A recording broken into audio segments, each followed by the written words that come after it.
Okay, we'll go ahead and get started with your job strategies. We've got Tracy Welch here from the Houston Business Journal. She'll be giving you some instructions and good tips on job search strategies. And I'll go ahead and turn it over to Tracy. Thank you. Tell me, give me a little feel for the room. How many of you guys are, are you sophomores, seniors? Give me a feel. How many of you have that are sophomores? Anybody freshmen? Juniors? Juniors? Okay, so most of you guys are juniors. Any seniors in the room? Okay, a lot of seniors. Okay. That just helps me out get a feel for kind of position you guys. How to position a little bit around just, where do you need to be in your job search? How many of you guys have identified what you would like to do once you graduate? Give me a show of hands. Okay. Now you guys talk to me a little bit. What do you guys want to do? How many of you guys want to be in just general business? General business, accounting? Marketing? Marketing. Okay, how about the rest of you guys? Don't be shy. MIS? Human resource. Human resource. Okay, good. Okay. And that gives me a little bit of feel.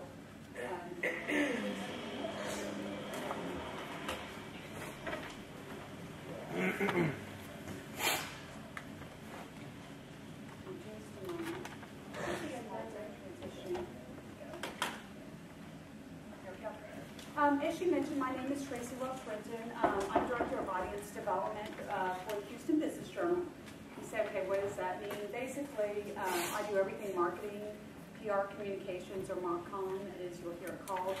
I also am a sales manager. I have a full sales staff of, right now I've got 4 salespeople that I've got to provide a lot of leads for and resources and training and different things. I also have an event planner where we produce anywhere from about 15 to 18 given events a year that each of those will have an audience on average of about 400 to up to 1,000 individual attendees. I also do all the press and distribution. How do we get on newsstands? How many copies do we print? Who is our printer in dealing with that? So if you guys have any questions afterwards, I can help you and your guide understanding a little bit more about what your background is, kind of where you want to go, because that's the hardest thing is, you go through school and you get all this information. They're inundating you. But the hardest thing is figuring out what do you want to do with it. The best thing I can say, internship. Try an internship. Try before you buy. Why would you put yourself in something that is your biggest life decision and you haven't really even tried it before? It's like spending your whole fortune on a house that you've never seen. So think about that. If you get a chance to internship or you get a chance to learn more about a company, I'm going to show you how to do that. Because by doing that, you're going to learn about what kind of commitment you're really about to make. And that commitment might be, what is the company? How good is it as a place to work? What's the CEO like? What's their pulse? And some of the new trends. Okay, as I joke, okay, another seminar, really, do I have to? I know seminars, and I remember you see a speaker and you go, oh God, and the speaker's going, Bueller. I might be dating myself with Ferris Bueller's Day Off, but that's the biggest thing that we're going to cover are some things on how do you find your job search? Where do you begin? How do you know what the company you want to go for? Also, how to find a story on a company. Hopefully by the end of this, you'll be able to know, okay, this is the industry I want to be in. This is really what I want to do. This is how much money I want to make. Now let's go find out about those companies and those individuals and see if we can isolate this down a little further. Also, the biggest thing is salary. Has anyone taken a look at what they're worth yet? I think you'll be surprised. It depends, school to school. What is your net worth coming out of school? What do you really expect to actually make? Because you might find that you think, I want to be management, but you find actually management doesn't pay what you were hoping in a certain city. And then it might transition to say, is there a hybrid version of that I could go to? And we'll talk about the salary calculator. Also, I'm going to give you some tips on how to prepare for the interview. There's tons of this information online, but I'll give you a couple of basics, tips, some of it from my own personal experience. Okay, basically, I wanted to show you this. This was culture map, basically, is a theme. What we see is 53% of grads are out of work. This is a very tough market. It's unfortunate, but it is a tight market right now. What we find, we have 2 of our former interns. Both of them are master's degrees. One of them has a master's degree in psychology, specialty psychology, and criminal psychology. And she is now she's my personal assistant and also helps me with some sales and all the marketing concepts. She sat out of work for 5 years because she really wanted to be in this development psychology area. Couldn't find anything. Kept going to school, couldn't find it. This is the hard reality right now. We have another one that we just hired. She was a marketing major. And she just couldn't find anything. She was doing an internship with us. We saw this great, motivated, talented person. And sure enough, we said, you know, we don't have a marketing position, but I got a sales position and we think you could do it. The reality is, what I'm trying to tell you, don't pigeonhole yourself by only saying, I will only do this, because you may need to be flexible. Like I said, I've got on my staff, personal assistant is working with me in growing marketing and growing our market share. She's a psychology major. She has studies in criminal psychology and the mind of criminology and things of that. She's really done some studies. Where does she belong at a newspaper doing heavy marketing? But you know what? She set out 5 years trying to pursue the other. She needed a job. And she loved the company. After doing an internship, she did love the company. Her father was a major newscaster in Houston. She understood media. So just be open when you guys are out there. It's a very different kind of market. It's a very good market right now, though. We've had some great things happen. With the stock market hitting at 14,000, it's a good time. But still remember, the market from 2008 after the drop was flooded with tons of people with the unemployment rate. And you got a lot of people out there with some pretty serious experience and master's degrees now, and you're going to be up against them. So let's talk about how do you stand out in that interview? How are you going to prepare for it, and how are you going to be a leader in it? But be aware of that. Be aware that anytime you get a phone call, it's kind of like in sales. If we get somebody on the phone, you actually get a live warm body on the phone, you don't let that go. That is your one opportunity. If someone takes a nibble at you, don't blow it. That may be one of your few interviews you actually get. You need to be prepared when you go in. Okay, let's talk about the details. Okay, have any of you guys thought about what kind of company you want to work for? And when I say that, what do you mean? I'm talking about big or small. Think about in your class. When you sit in a classroom, are you more inclined to where you're part of a real big class? Name one of the biggest classes here. Is it accounting? Is that a business? Business law class is one of the biggest? Okay. Think about if you're a business law class. Do you feel a little bit intimidated because it is such a big class? Or are you one of the ones in a big class like that to become a natural leader and start leading the group forward if there's an opportunity? You need to identify what kind of person are you and what do you do in those situations. Why is because it'll determine what kind of company maybe you should work for. I'm a person who's a little bit entrepreneurial. I like my freestyle. I want to come and go kind of as I want, and I want to do my own thing. I know that about myself. So I'm going to work for a company that will allow me to do that, that is not so tightly structured and wired in such a way that it doesn't give me those freedoms. That's what you've got to ask yourself. But if you're one who you like very tight structure, you want that paper lined up on your desk just so, if anything's out of place or anything, you probably want a big company with high structure levels. You've got to identify that. Do you want to be the one who comes in and can make a big impact? If so, you probably need to be with a smaller company. Because if you come into a big company like Shell Oil or something like that, that is a humongous company, and if you're starting out, there's a pecking order. Just to get one thing done, it may go through 10 levels of an approval process, and you've got to be okay with that. And that it might get killed along the way. So the first thing is, do you want to be a big fish in a big fish in a little pond, or the opposite, reverse? Identify that. Do you want to work for a big company, or you want to come into a smaller company where you can make a big difference immediately, and you can see the impact and you have a little bit more freedom. So first identify that. The other thing is, identify your city you want to live in. How many of you guys have decided what city you would like to live in and work in once you graduate? Give me a show of hands. Okay, what cities do you guys want? Houston, Atlanta, or Alabama. Okay. Houston? Wait. Houston? Good. I like that. Houston is growing. I think we're over 5 million population now, growing tremendously. Oil and gas is doing very well, so great choice. Probably one of our strongest that we see in the chain from a city that has not been impacted as much by the economic downturn of 2008. So definitely a great choice. Identify your city though, but what I'm going to say is I didn't hear, does anybody want to go to New York? No? How about San Francisco? No? Huh? Okay, beautiful place. I love it. California is awesome. But there's a difference. Why you want to ask yourself, what city do I want to work in?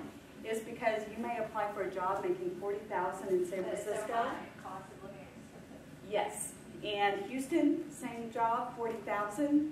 That job in San Francisco, just for the cost of living adjustment, probably should be about $65,000. Be aware, Texas has something very good to it, and it is our cost of living is so cheap. We live better than most people do in the entire world in this state. We're used to big land and big sprawling places where we're complaining about, I only have 1,000 square feet. A New Yorker would die to have 1,000 square feet because they got the Murphy bed coming down from the wall. Trying to live in about 800, and it's costing them almost every penny they make.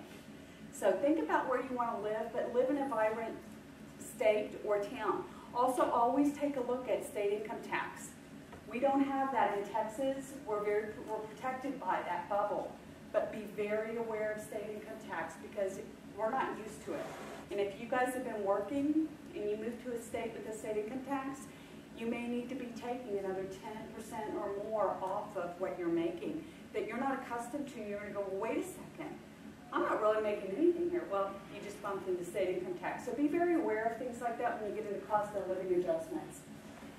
Also, you've got to ask yourself, what are your long-term goals? How many of you guys have decided, you've written out a plan, your dream plan of, I want to be this when I grow up? Okay. It's okay. I'm 25 years out of school and I'm still working on mine. And it just daily. So it's okay to always be modifying it. But you've got to really think about, what do you really want to be? What did you see yourself as a kid? What did you say, you know, this is the way I want to see myself in life. This is where I feel successful. I feel I've made my legacy when I hit this point. What you want to go ahead and do is start saying, what am I going to do in that first position? Is that going to put me closer to that long-term goal? It's okay to take a step back sometimes to reposition for the long-term goal. Don't be afraid to do that. We all have to do that, to take a step back or a lesser role if it puts you in line for the right goal in the long run. So just be aware of what is your dream and look at your dream. One of the things we learned in sales, best thing you could ever do though in life, is has anyone ever made a dream board? You have? Okay, did you guys do that in school here? No? Okay, good. Okay, you're probably going, what is a dream board? What am I dreaming about? The best thing you can do in life, and they teach us in sales, is you make a board that is all of your dreams. Go through a magazine and cut out your dream car, your dream house, your dream family, your dream vacation trips. Go cut these things out and put them on a board and look at them at least once a month. And say, whatever I'm doing now, is that getting me closer to that dream that I have of what I want to achieve? And that's what dream boards do. In sales, we use it to say to a sales rep, okay, I know you're feeling a little lazy today, but you know that car that you want? If you leave early, that's not going to get you anywhere closer to buying that car. That's how we use it in sales. But you know, the reality is it's a great tool for life. Because sometimes we get caught up in the details that don't really matter, and we worry about the things that don't matter, and we forget to focus on the long-term goal and how we're going to get there. So definitely take a look at what your long-term goals are. Now I'm going to introduce you to, why am I here? Who are you? Okay, yeah, lady, you've said some stuff, but tell me why you're here. Basically, what I'm here is to show you how to start finding that dream role, how to get you there, and how to use the resource of the Houston Business Journal or any of the other business journals. We have 40 business journals around the country, and you guys have access to all of them. Just in Texas, we have Houston, Austin, Dallas, and San Antonio. We're in almost every major city.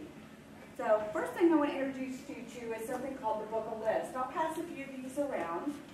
Please take a look at them. The Book of Lists is basically what we do is we take all the top companies by industry. Let's just pass this around. All the top companies by industry, and what we do is we say like all the top law firms, and we're going to rank them by revenue, total revenue, growth in revenue, or number of employees. If they're ranked by number of employees, remember, and I want you to always think when you look at the employees, do I want to be at a humongous company with 10,000 employees or a smaller 200-person company? Think about that and always look at that. First thing you should do, though, in your job search, once you've identified, I want to be with the big company or the small company, I know what city I want to work in, go ahead and pull the Book of Lists. You guys have access online to this. Pull it, and what I want you to do is actually go to the industry you think you would want to be in. You decide I want to go work for the legal field. I want to be MIS in the legal field, or I want to do marketing. You want to go ahead and start saying, what does that look like in a certain industry? Pull down that industry list and print them. Go ahead and start saying which are the ones that are smaller or bigger based on your size and highlighting those and finding out a little bit more about them. What you want to do is go ahead and identify, try to find 4 or 5 that you really can take a look at and start learning more about. This is what a list looks like, as you'll see in the Book of Lists. It provides all content, and it also provides sometimes who their client base is. Who are the clients and what they can do. Give you a little bit about them, what year they were established. It'll tell you who their CEO is or their top executives. So it'll give you all the pertinent information you might need.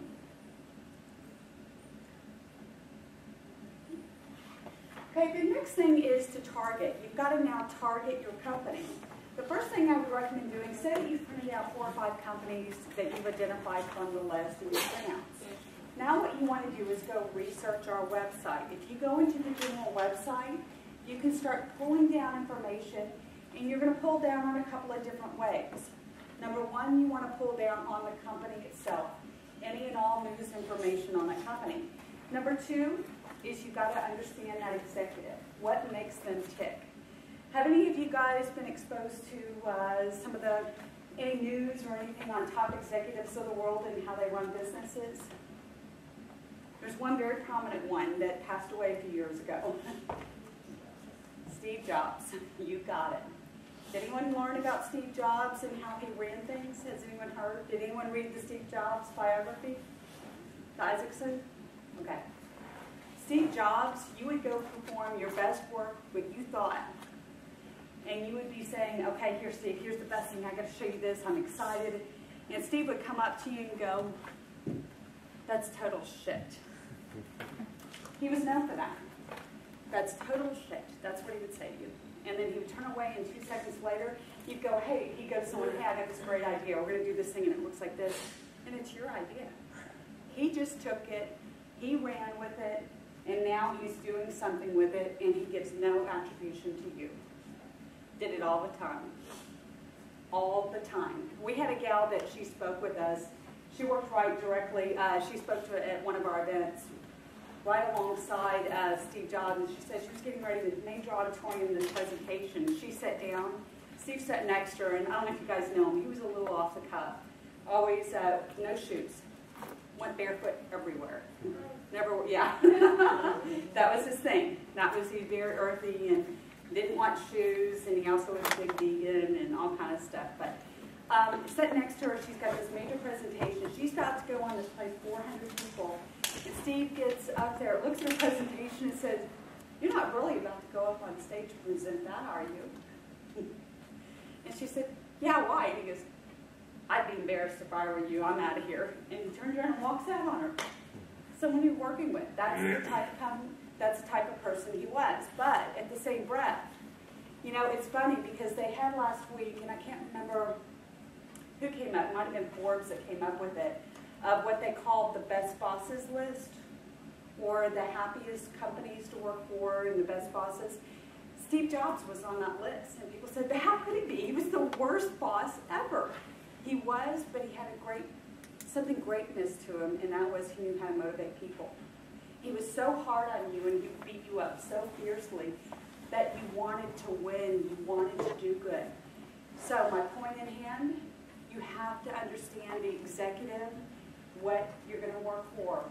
Jack Welch, Chainsaw Jack, was the worst ever. Why was he Chainsaw Jack? He would say, you're fired. He was like The Apprentice, you're fired, you're fired. That's all he could say. He'd get in front of him and go, are you kidding me? You're fired, you're out of here. He was very cutthroat. He was known. Lee Iacocca. These are some of the old business names, same way. Cutthroat. You did what they said, you did it exactly the way they wanted, you were out. There was no happy ground, there was no relationship. But you've got to find out what kind of company, what is their culture like? What's that executive like? Because what other executives like is what the rest of the culture going down will be like. And the biggest trend right now is a happy company to work for. Think about how much of your waking hours you'll spend at that company. So don't you want someone who supports you? Kind of loving, caring, supports a balance, work-life balance, gives you some good things and resources, and also is interested in your growth and development, not only with the company, but you personally. Do your research on the executive. The executive, the very top executives that are listed in that little list, are almost more important than the company itself. Because if you get one bad executive running the place, you take the whole thing down and can make your life miserable. Where you're going to spend all your time. So do your research on that. Let's see. We already talked about going into going in and finding the stories. Once you find some stories, you go to our website and you find stories, not only on the top executive, but also the company. I'm going to tell you a story about what happened at U of H, University of Houston. I was at a business fair, and we'll sometimes come in and show students live here's how you use the product to find out about companies and jobs and so forth.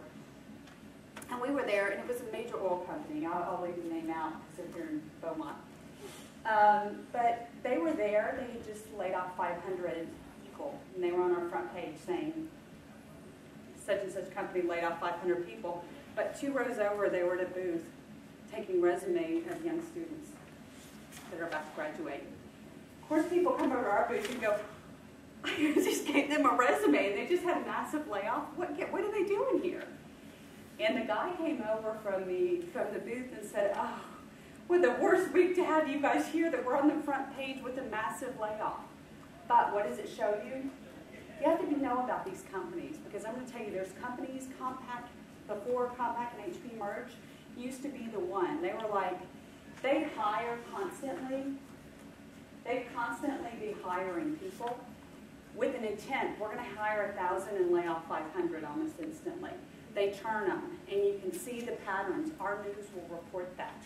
So go see if a company, because if they're doing that, do you really want to go to work for them? You may, because if you're starting out, you think, you're thinking, no, I don't think so. You may. Here's why. If you're a young graduate, what do you have to lose? To get a major corporation with clout on your resume, play the game. Maybe worthy, because guess what?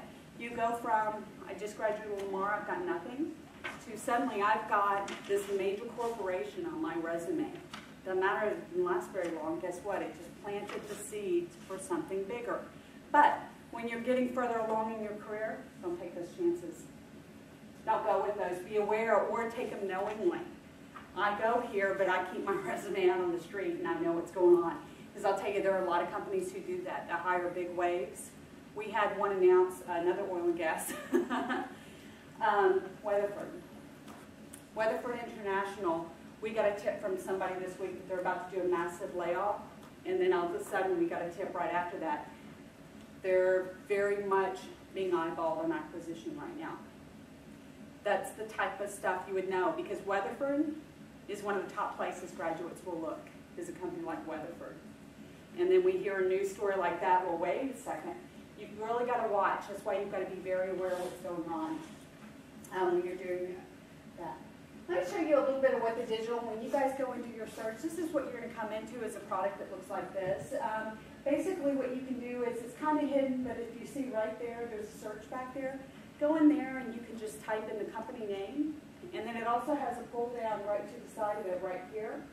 And you can say, I want all issues. And it'll search and bring up every single issue and every instance where that company is. You can then print those pages and put them in a file. I would encourage you, for any company you're really interested in, keep a file.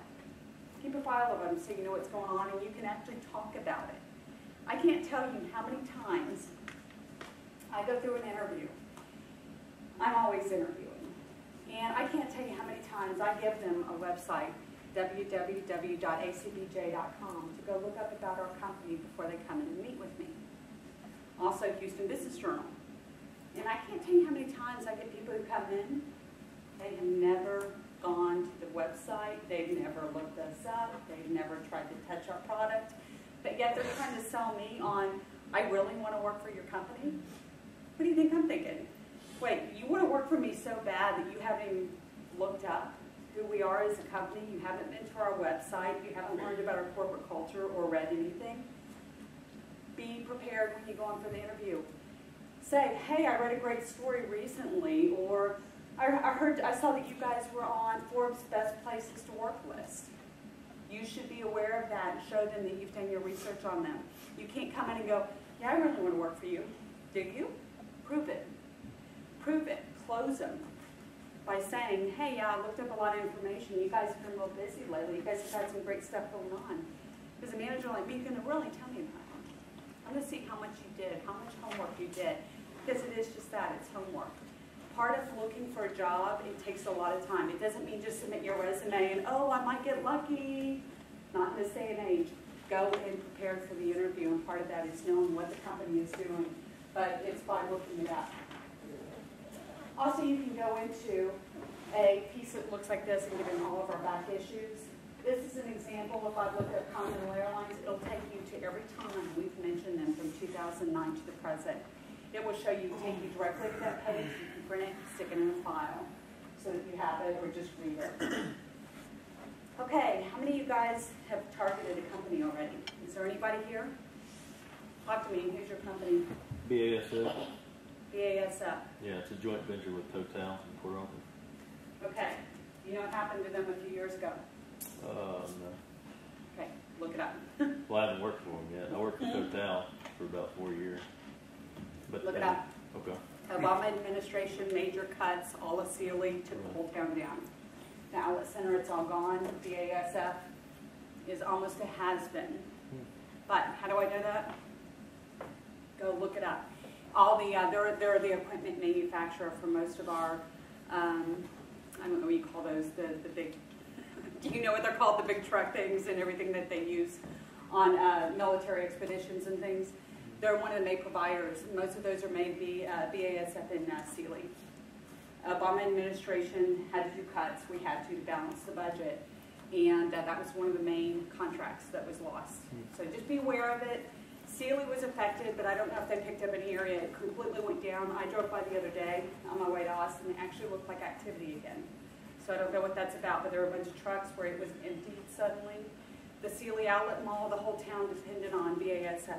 Where is that at? Where is that at? Sealy, Yeah. Texas, on the way to Austin. Okay. Would that affect the local branch? Everything. Is that like their headquarters or something? Okay. The whole town went down. The whole outlet's gone. There's something going on there again. There's a bunch of trucks out there. All the military stuff that they make is out there again. But this is what I'm talking about, a news group like that. You have to be familiar with what happened. I think that happened about 3 or 4 years ago, maybe. Go look it up. You're going to go, whoa. Did they get any contracts back, or did they align? Same thing with anybody going to NASA. What happened? NASA, all the contractors, MIS. You know, MIS, I don't know if you, U of H Clear Lake actually would provide, they still program in COBOL and Fortran for NASA specifically.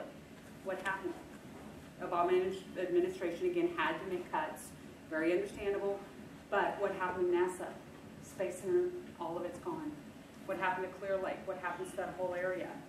Lockheed Martin, all the contractors. If you want to go to work for those companies, you've got to be aware what just happened from that one decision that had to be made. What happened? And will that affect you and what you're doing? What's your company? Good one. my husband's father was a chief. That's perfect for this area coming from. Jacobs is very strong. They're off the Beltway in Houston. And yeah, he was actually a chief engineer, chemical engineer for many years. Very strong. But you got to know that. Are they a good company or are they not? But here's my point here. Come into here. This is an area that you're going to come in and go news and my news here. Come into my industries or go to my companies. You can type BASF. You can type Jacob Engineering. Right here, search companies. It will come up with an article. And then once it does, you're going to put follow this. There's a little button, follow this. That will put it into your news. Once you make sure you hit the follow this. Once you do that, every single morning, any news from any of our 40 cities on the companies that you want, you'll get an email with all the breaking news on them. Most important thing, for those of you guys who don't want a company, but say you're eyeballing a couple, go ahead and do this. It's okay. Go ahead and put them in there because you don't have to go search. It'll bring it to you so that you see what's happening because you might go, ugh, that seemed like a great company, but is it really? What is the news telling you and what is the research telling you? Just a second. Also, we have things like a company profile. This is where we profile top companies, and you guys can look at this. We'll take a look at a company. Biggest thing is you need to find out, you need to search the company you want to work for because you need to know things. We've got American Airlines here, is who we've looked up. I almost want to pick on Continental, though, a little bit more. Continental Airlines, who became United. But prior to their United, they had a big contract with Boeing. And so you look at, they were going to do all these, what was it, the 767s, and Boeing was going to build all their new 767s. You've got to look at a story like that and say, what was the impact? But then something went wrong because Continental started to fail, and then you had the United merger come in. What happened with that whole deal? You've got to know about those things. What happened with the company here? You know, nothing really here as you look when we're looking at American Airlines. It looks pretty clean. You can do a quick surface check there. It looks pretty clean, but read into anything that's red flag. Any red flags or any growth. The other thing is a company, when we interview a company, we usually can interview the executive and the company profile. What they'll do is they'll talk about the future. They might say, we're going to expand, we're going to open an office over here, and you need to know what the expansion, or what the model is for the business. Or they may say, you know, our current model isn't working, we're going to transition. Company like that, in fact, I heard this on the way here, and I thought this was great news, is it was on Sirius on Hits 1, they said, could they name what is the #1 sold car in the entire world right now? Anyone name that? Take a guess. I didn't have it. I was surprised. Huh?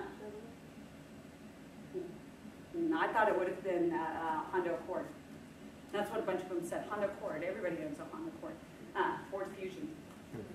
Ford has overtaken the Ford Fusion. But what does that mean? Ford overtook. They lost their brand years ago. And what did they do?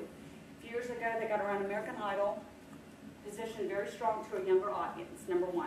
They chose and selected, you're the marketing major, you guys are marketing majors here. They chose the younger audience and said, okay, we're going to give up on that older audience, big old Ford pickup truck audience. We'll keep that marketing there, but we're going to go after this young hip thing, and then we're going to infuse tons of technology. Technology in a car like nobody's ever seen with the coolest features. What happened? Ford went from the son of Ford, or so many channels down, he wasn't doing well. Turned the whole company around. Now they're #1 in the world, outselling any car. Marketing position, but it shows you finding about a company and what they can do in positioning and find out what it's about things. So find out about a company. What are they doing? Are they trying to do something like that? We're going to target. We're going to now align ourselves around younger. We're also going to infuse some technology in our product line and show them it pays off. We also did the same with the executive profile. That's why I said, know the executive that you work for. I can't tell you how much. Working for someone with just not right up here, and they take you different ways. Some of the best leaders might be a little bit off when you meet them one-on-one, but they know how to lead people and excite people. You want a place that you walk in. When you walk in for an interview, you should feel a buzz and an energy. You want to feel that. If you see everybody slouch back and negative talk and just funniness, read it. creative. Is that the kind of company you want to work for? Because that might be you a month down the road. But really, when you feel energy and you see people and they're like, hey, how are you? And you know, you walk in and they're all excited, that's a good company. You feel the positive energy and the buzz. But a lot of that comes from top down sometimes and great leaders. We also have something called People on the Move. If you guys want to search out certain people by industry, you can actually go into the area called People on the Move. All you have to do is come in here and as you see these search criteria right here, you can go very specific by industry and by city. You can then download specific contact information to send out your resume. So this is where you could get hundreds of leads of HR directors just in a given week right here and do a very targeted piece to them. We also have a job bank that you can take a look at different types of jobs. This is the Houston and county jobs, for instance. Some of these are ladders, produced through ladders in some other companies where they may want a little bit more experience, but there are some jobs out there. And we were able to find some more entry level coming right out of college and different things that you can find. You'll find some major companies that you'll see like Fidelity, Merrill Lynch, some of those guys, you'll see them up here on a regular basis. Okay, pay scale. Biggest thing is, what do we do? Okay, here we go. This one I looked at bookkeeping, accounting, or auditory clerk. It's anywhere from $32,000 to $45,000, and I looked up that just to see what is it worth. You're an accounting major. You can come into pay scale. I've got directions on here that'll show you. Pay scale is something on the outside. Find out what are you worth. What is the range? What's the high, low, and medium? You can also put number of years experience. But you need to be realistic. I can tell you. Some people are not realistic about this. And I can't tell you how many people, especially we had Excellence in Selling program at U of H. They kind of tell these students, you don't accept anything less than $60,000 first year out. What do you think when someone like me interviews them? I'll look at them and go, so you think you're worth $60,000? Really? Yeah, and some of them have zero experience. I go, okay, what experience do you have? Well, I sold booze.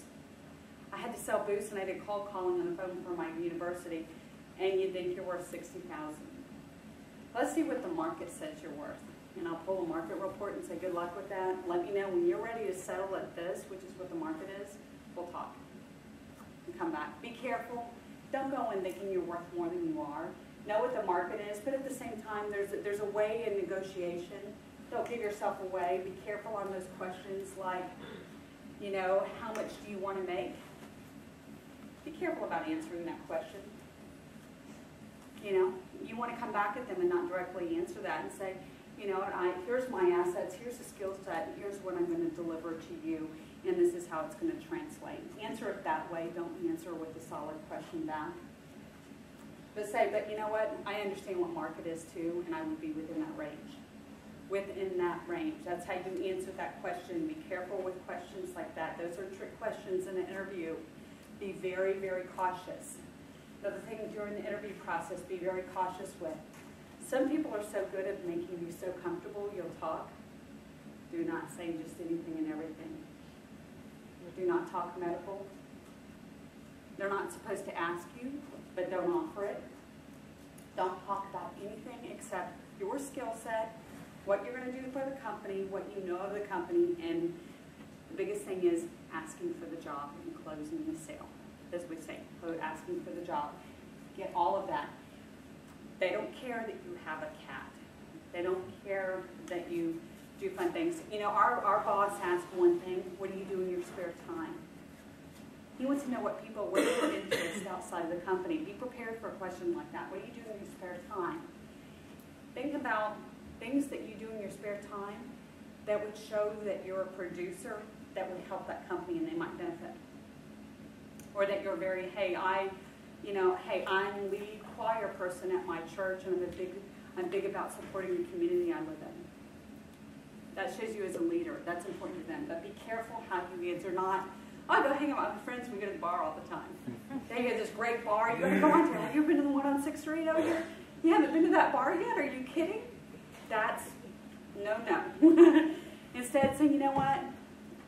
I like to do things where I can help grow, or I like to read self-help books, or I'm always trying to say, what can I do to get me to the next step better? You answer it in that way. So think about when you get the trick questions, how you're going to answer that.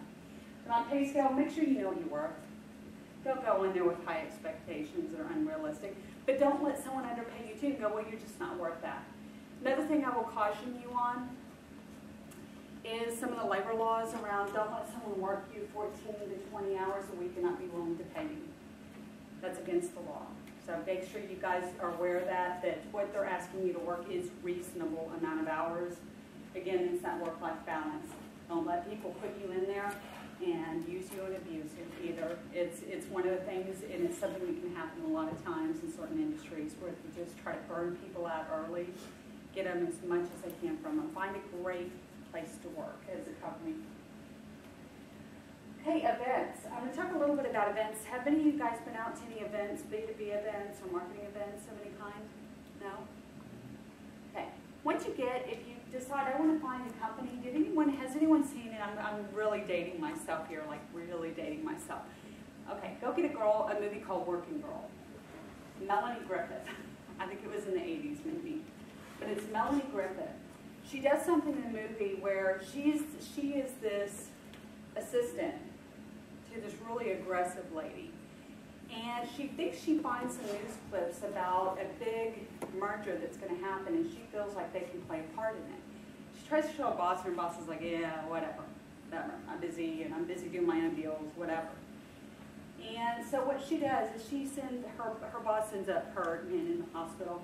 She ends up basically setting up a meeting, but how she does it, she uses the news to find out where this guy is, this head of this company is, and she finds out his daughter's getting married. It's been in the news. She crashes the wedding. It just tries to come in. Nobody knows who she is. Comes into this wedding and ends up dancing with the father of the bride, who's the head of this top company. Just to do one thing is to mention to her the story that she read and how she sees this merger potential. And he immediately is like, wait a second, she does get this, and he sets a meeting. She gets a meeting with him. But my point is, go to events. Say that you want to meet a top executive. One of the things we do at the Journal, you guys are close enough to Houston, go to Houston, go to one of the events if an executive is there. We're probably going to be honoring them in some way if you look at our event list, which you can look at our event list that we have online, and then see in the book of lists, if we produce a section, you could probably meet their very top executive and actually meet them in an event. Think about going to an event because certain ones will pull out the top people you want to meet. Where you can sit and put resumes out on the street all day and you may never get anywhere and be able to meet anyone. Or you can go through this one and you may actually get straight through to a top person. I'll tell you, my first job, I got in an elevator with a gentleman. I'll tell a little story about this too. And he says, how are you today? And I look at him and said, fine. How are you? And he goes, well, I noticed we're going to the same floor. And I said, yeah, I was 18. I was still going to school. And I said, we are. And I said, I'm going to interview for a position up there. I'm kind of excited about the company. And he goes, well, you are. Well, best of luck to you. That was the chairman of the company. Had no idea. That's who I was in the elevator with. But that was the chairman. We didn't have web and stuff back in those days to look at everything up and find out who they were, what they were doing. But sure enough, they called me and said, you didn't get the job. I was like, oh, I really wanted that job. But then a week later, they call me back and says, our chairman wants to interview you. He'd like to call you back in. Because he had met me in the elevator and liked my personality, he personally called me back and I got the job. But I'm going to make a little point here with that. First off, get to events and do some stuff. But a point that I like to make in these sessions is, when does the interview begin? Let's talk about the interview process. There's this thing that I do to everyone that comes in and interviews. We have a receptionist, and the first thing I do is I leave them out there for 5 minutes with her.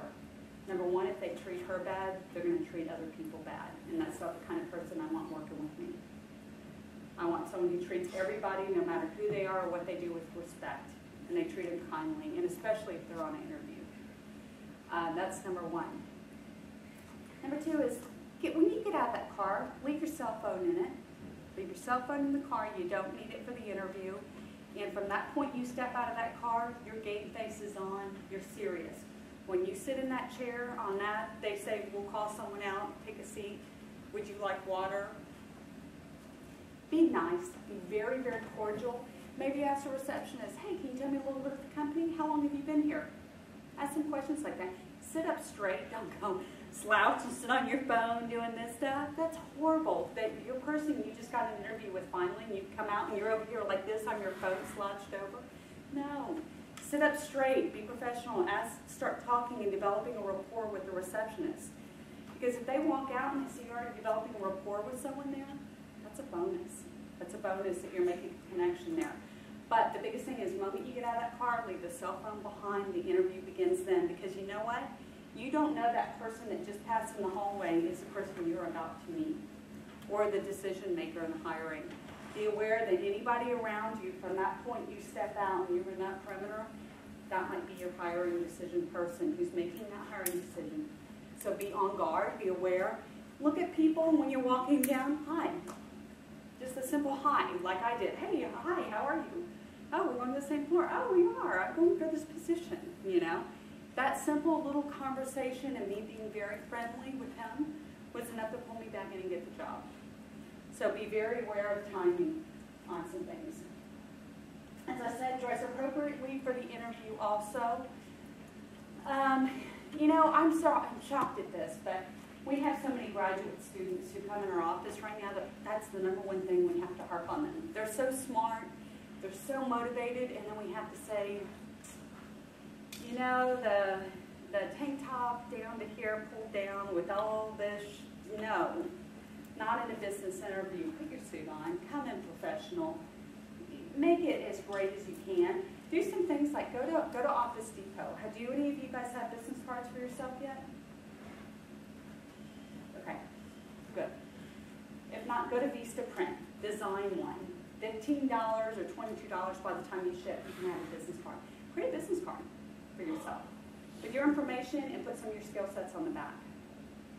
I do, you know, marketing communications. I can do press releases. You know, I can do campaign writing, ad design, whatever you want. Put some of your skill sets on the back, bulletin. And put your business card with all your contact information and walk in and say, hi, good to meet you. Here, I'm a fresh graduate. Put in there small, I'm a Lamar graduate. Maybe put on the back if a certain fraternity or sorority that's very big and popular and that might gain your right attention. Create a business card. It's $22. And when you meet people and take those around, meet people. It seems a little odd, but I tell you what, the business school at U of H, they require it for a lot of their students, and I'm impressed. Every time they give me one, and some of them have to, the excellence for selling, they actually have to wear a jacket with this crest on it, and they all have to have their business cards and certain things like an elevator pitch at all times. If you guys, do you know what an elevator pitch is? How many do I get? No? No? Okay, elevator pitch is this. Best thing you can do in life, you'll start now and then do it the rest. They say it's basically if you were at the top of an elevator going down to the bottom, that you could, within about 30 seconds, tell somebody who you are and what you do. So, you know, mine would be, hi, my name is Tracy Brenton. I'm with the Houston Business Journal. You know, I do anything from marketing, PR, communications for the journal. I could tell you, give you basic information. You guys should do the same. You know, hi, my name is Joe Smith. I'm a recent graduate of Lamar University, and my specialty is this. Some of my strongest suits are this. You know, tell me a little bit about yourself. That's your elevator pitch. You're telling about what you can do. What is your skill set? Always have your elevator pitch ready. When you get in business, you can tell someone in just a few words and sentences, this is who I am and what I do. That's an elevator pitch. We get that ready. Always arrive early to an interview as well. Don't arrive when it's meant to be, because we're all watching the clock. You know, 10 to 15 is okay, because it'll give them time to let you then get settled and get ready for you. Bring your resume, always. Doesn't matter that you already sent it to them, but you need to always bring your resume, always, always, always. Bring in a nice copy on nice paper. Office Depot has everything you need. I guarantee you for 10, 15 bucks you can get some really nice paper to have that stuff on. Always have a notepad and pen. I'm always impressed with the amount of people who sit there, sometimes slouching, and they take no notes. You're about to make one of the biggest decisions of your life. You're not taking notes, really? Take notes. Take some notes about the company and what they're saying. Also be prepared, maybe. Beforehand, make a list of questions. Make a list of questions for them. What do you see the person in this role, what are your expectations of them? Ask the person you're interviewing with. How could they best support you or assist you in the role? Ask questions about what are you going to do for them kind of questions. The answer that will help guide to both of you. Biggest thing is answer direct, don't ramble. Again, what did I talk about? Oh yeah, my friend and I, we go to the bar and we do this on the weekends and that. Don't ramble. Be very concise, very direct. You don't know this person. Imagine you're in a negotiation, because technically you are, you're negotiating. Imagine you're negotiating for something. How many of you guys have siblings? Okay, everybody in this room, did you have to be a master negotiator with your sibling when you wanted a toy or something they had that you wanted? Put that hat on. We all became that from our, that's what sibling rivalry taught us, is you got that and I want it, and how am I going to get it from you? Use those skills that you have from deep way back in time to really say, don't get too comfortable in the interview. Okay, another thing is maintain eye contact and smile. The power of a smile. I could walk up to anyone, I can walk up to you. If I smile, you smile back. It happens. You smile at anyone, you give them a smile, they're going to smile back at you, and it's a disarming. I can take someone who's sitting in an interview and they go, hi, I'm such and such. If you go, hi, I'm such and such, they're probably going to lighten up. It's our natural innate behavior, the power of a smile. Also, when you're at trade shows or we're at events, the first thing I teach my sales reps is just sit there, and you can sit there like this and smile. You'll be amazed. Someone come in and go, hi, you look happy today. Yeah. A simple smile will do wonders in life. It disarms people. You sit there like this and your arms crossed in front of you and create this barrier, or you sit there like this and you look around confident. A smile will do wonders. Smile, smile, smile. And it also makes you feel good. Also, never talk negatively about a former employer. If they ask you what happened, why did you leave, you say, you know, it might have not been the best fit for everyone at the time, but it was a great company and I'm looking forward to joining yours. Be positive. Never talk negative about anything that's happening with former. Always. Okay, closing statements. Any of you guys had sales? Any sales stuff? Okay. Biggest sale of your life you're going to make is probably getting a job. Closing statements. So when do you intend to make a hiring decision? It's funny because I was sitting on the sales floor trying to get my computer to work on a webinar, and I was sitting on our sales floor making a presentation to Benson and Elkins and David Tugo. And it was funny, my whole sales staff, after I got off, they started clapping. They go, that was good. But what I was doing is things while I was on the call with them was taking to the end of the sale and the closure. Part of that in the interview looks like this is, so when do you intend to make a hiring decision? Hopefully they'll say within a week or two. Or my answer usually is yesterday. When do you make it and say, hopefully they might ask you, well, we probably intend to in a week or two. What's your availability? Be ready to answer that question. But you want to make, when are you making a hiring decision? That's your first question. Second question is, what are the next steps? I'd love to move forward with your company. Now you're expressing to them intent. Finally, the closing statement. I have the skills, I have the background, and I love this position. I think I can do great things for you, and we would work well as a team. You have now asked for the position, and you've told them what you're going to do for them and how you fit best. Always make those 3 statements in closing. That is your closing the sale that you need to in the final interview process. But be prepared when could you start, and don't go, well, you know, I kind of want to take that European, you know, I just graduated. Before I start working, have to work all the time, I want to take that European vacation. Don't do that. Be careful. Be careful. Talk about that. Instead, just say, I will be available to start this date. Don't talk about whatever else is going on. And say, is that a date that would work for you that we could mutually agree upon? Okay. Also want to mention to you guys, if you want to give me your email address at the end, I'd love to have you guys sign up for Morning Call and Daily Update. 2 newsletters that we have where we will send you breaking news on what's going on. You can sign up for just Houston since many of you guys are interested in going to Houston. We also have one in the afternoon called Daily Update, which is all our breaking news just from HBJ, where the other one is a feed from others. Also, I want to mention the access, different access points that you guys have with everything. You have all 40 business journals.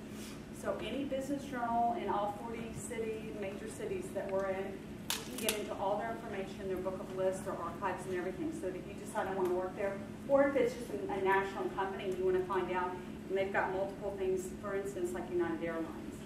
They'll have some in Houston, feeds will be coming from all over the United States, you'd be able to find that. Also the job training, the company profiles and executive profiles is a great resource for you. Here's a map to show you what cities we're in, so you can see. Mainly we're in the Northeast. We've got a little bit of California on the west, but mainly the Northeast. We're in all the major areas. Texas, Houston, Austin, Dallas, San Antonio. Okay, a couple of things in the final. Get the business card of the person you're meeting with. I'm surprised how many people walk out of the door and yeah, they have my one bit of contact, but then get all the rest. Do you have a business card, or can I get your business card? Say that on the way out, the business card. Another thing, how many of you guys are on social media? Facebook, LinkedIn? Okay. Do not have that open where they can view everything. Turn off Facebook where it's friends only. Okay, do not have it. Another thing is, the beer bottle, the woohoo, drinking with the beer bottle and that's your photo, take it down. Tell you what we're trained in. The first thing I do is I'm going to look you up on LinkedIn and Facebook before you even make a phone call on a resume. That's what I do now. I search a person 10 ways to Tuesday to see what they look like out on the web, because the web is information. Bring it down. Do not post anything, get it down. Bring everything down. Traces of it, even beyond where you think it is, will exist. I tell you what, I literally was going 2 weeks ago and found a mugshot for someone.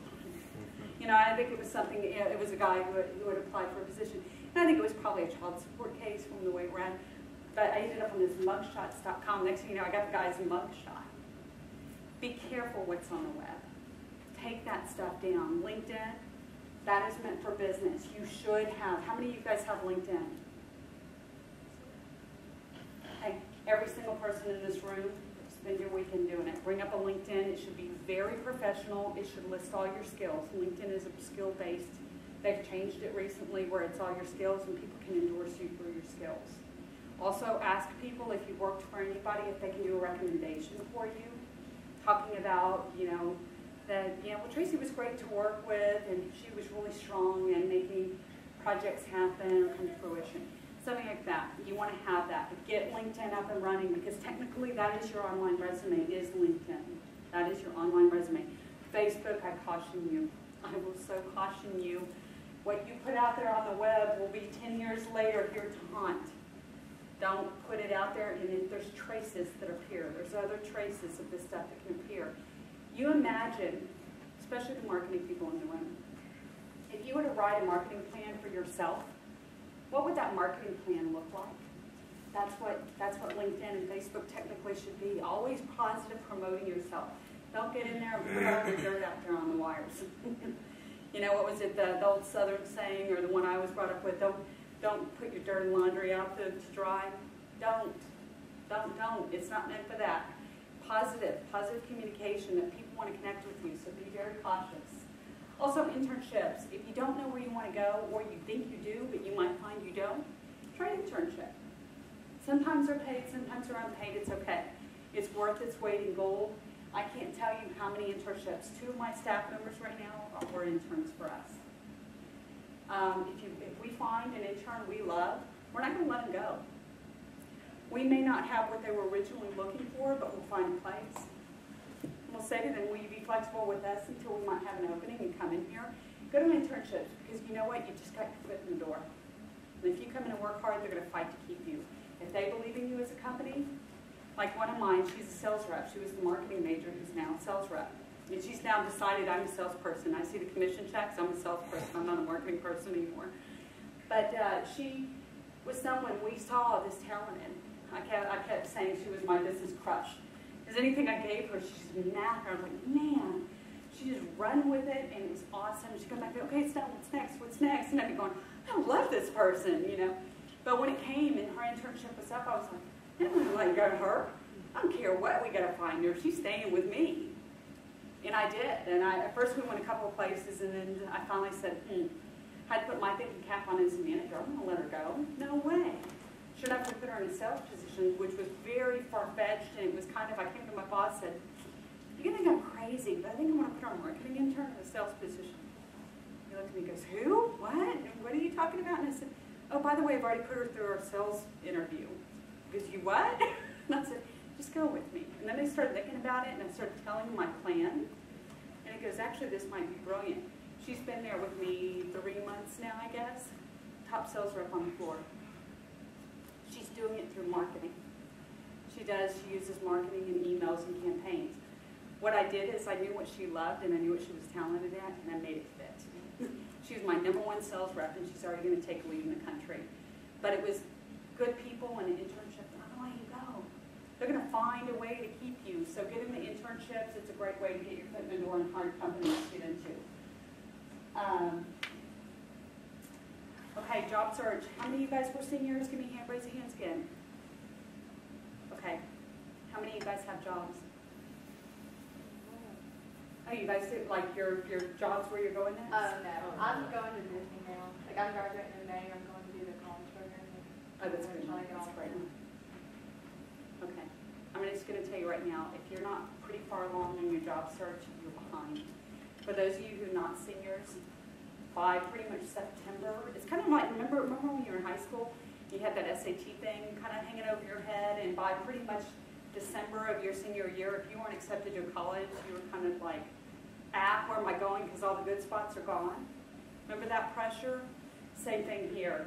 Pretty much by December of your graduating year, your graduating May, you already got to be there. You got to be there, because I'm going to tell you, job search is 6 months plus. If you're not there, put the afterburners on. I know you guys got finals coming in a few weeks, afterburner. You need to be working night and day on this other stuff. Start doing your research, get the interview, get the connections, and make it happen, because it's going to be tough. It's a very, very, very tough market. I mean, I haven't interviewed in years, and I want to go out there and see what it's like, because I know it's tough. Because I know it's tough. I have not. And I mean, I have people come out and, hey, come talk to us. And I need to get in it just to see, because it's not as easy. You have things like Facebook and people looking you up behind the scenes. You guys have a lot of availability of information.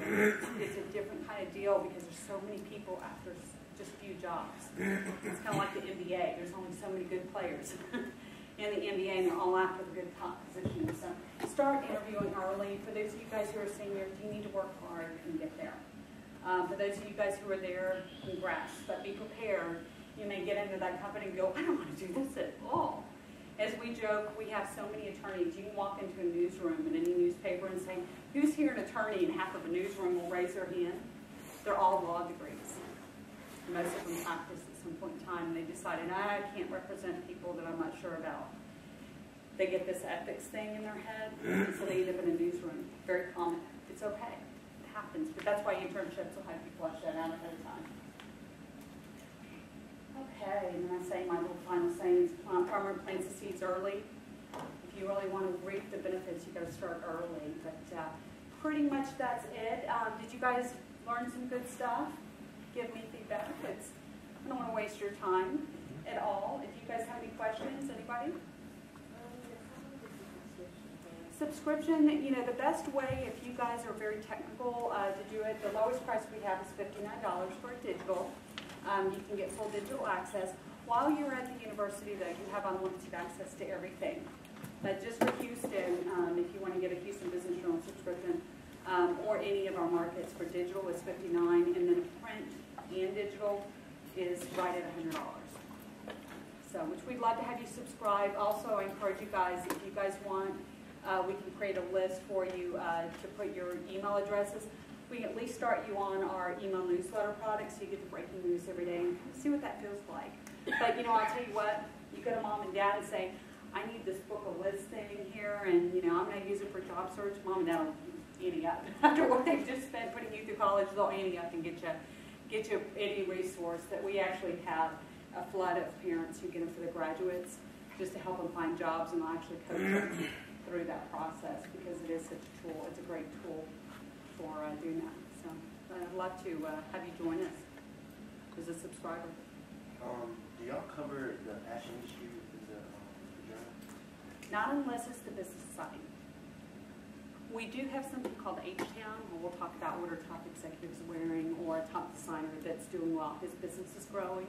But we're going to talk about how the business is growing, not what he sees as in style trends. Oh, no, that. What I mean is like that issue where the business aspect of that with the manufacturing and everything that consists with Like I said, if something big comes, like we had a Lane Turner. I think we had a Lane Turner a few weeks ago. Article on her. She's a handbag designer. Actually, one I graduated high school with, out of Houston. Kind of the maybe the future Tory Burch, the direction she's going. We'll cover her because her business model has grown quite well, and she's now started to. She has some new. She's already got to deal with Neiman's and some new deals, and we said, okay, she's positioning now to go to the big leagues with like Tory Burch. We'll do it up from that angle, but that we saw her do a couple of things in which it launched. We talked about she's positioning her business for what's next. So, but it wasn't what's the handbag of the season, So, any other questions?